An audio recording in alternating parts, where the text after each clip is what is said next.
You're here in Chautauqua, but there are so many pressing issues that are happening around the country and also here in Western New York.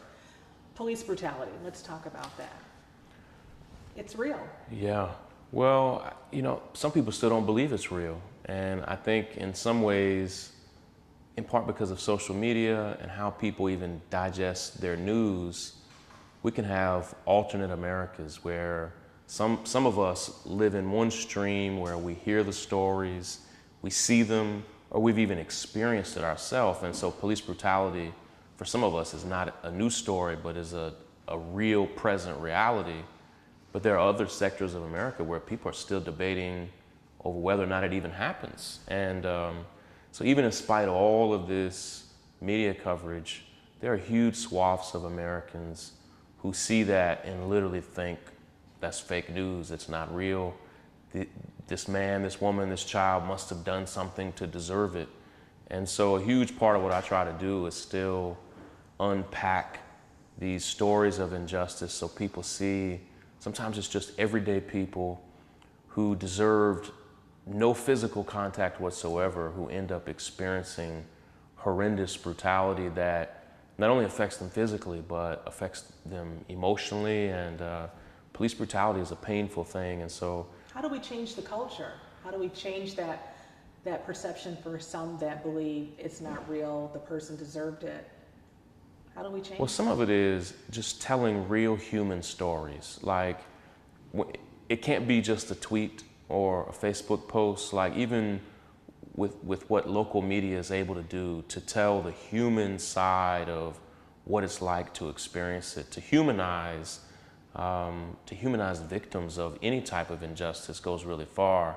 But if all you're seeing is a few words on Twitter or a very emotional Facebook post, people may discount that, but sometimes it's video, it's storytelling, and it's a huge part of what I try to do is to show people, like, listen, people who are experiencing this are just everyday people. And then the other piece of it is we have to figure out ways to hold police accountable for their worst actions. Like, you'll never hear me demean all police. Like, I operate under the assumption, say it is a few bad apples, say that's the reality.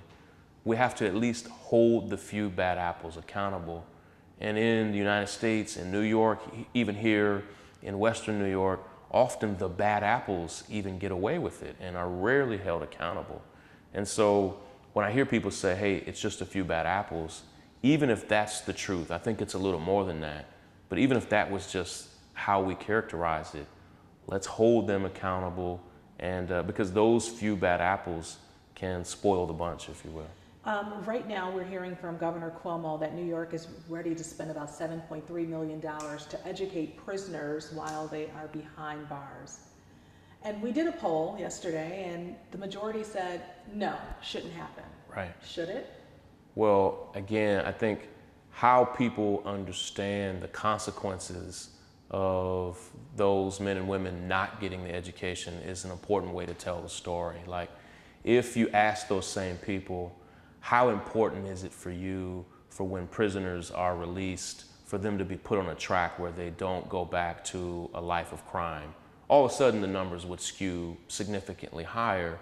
What people hear there is they hear, wow, our budget is tight. I don't want any money to be thrown away on here. But the consequences are severe. Like in New York, like all other states, recidivism is huge. And so when you don't give people the tools that they need to operate in life outside of prison, it has a negative impact on society. Like, people want less crime. This is just one of those many ways to help lower crime. Most people who commit crimes are repeat offenders.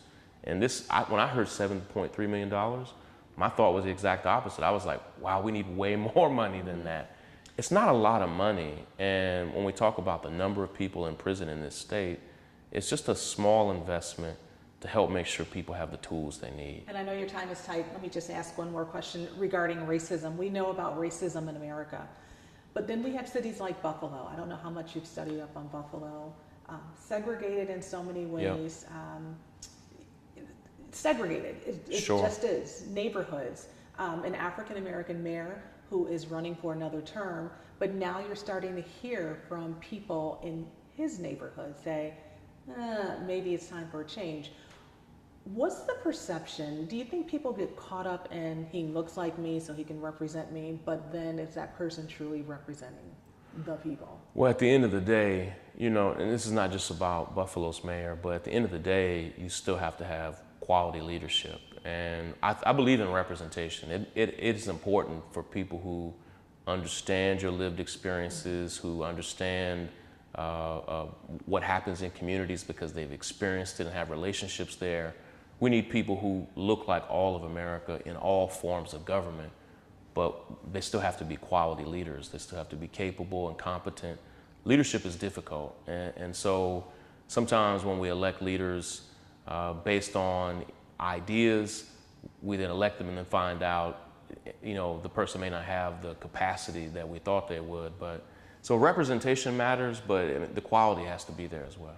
Any other comments you want to send out to the people of Buffalo who are seeing you really for the first time after hearing your voice?